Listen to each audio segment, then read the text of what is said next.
Now the shelter is finally complete. It took me about 2.5 hours to build, and I thought I would go through it, how it's built up and what it does. This is called a log shelter. I named it that because it's made up out of logs, as you can see here. In this case, spruce logs, dry old one. As you can see in this area, they are very accessible and easy to find. So they are good material for this type of shelter. What I first started to do was to put out 2 cross beams. One there and one at the other side that goes up under the logs. Because of that tree that's lying there, it was my starting point, so I continue from that.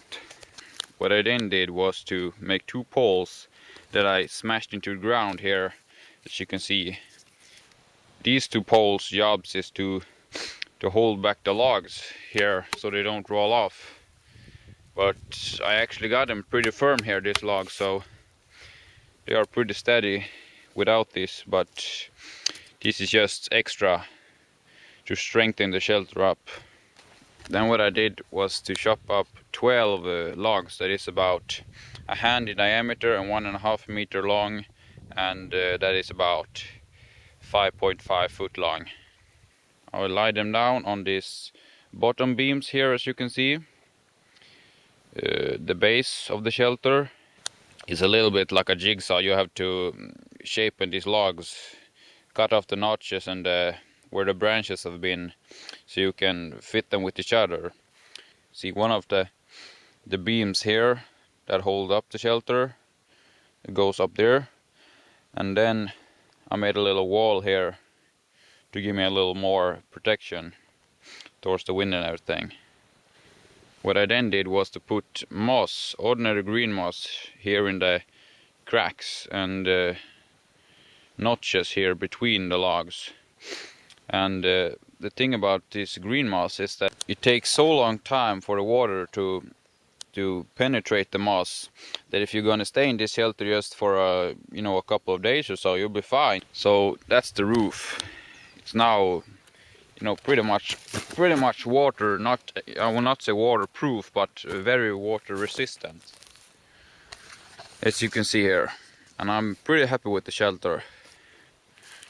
Here's the back. As you can see, it's pretty strong. Walking on it right now. It looks like a little mine shaft and my little mine entrance, probably say. And here's the inside of the shelter. It's pretty roomy. It's much more space than you see on the camera. As you see here, from the bottom, you will see the moss in between there. And I'm pretty happy with this shelter. Turned out pretty good, I think. But it took a lot of hard work, chopping those logs, splitting those logs and chopping them apart.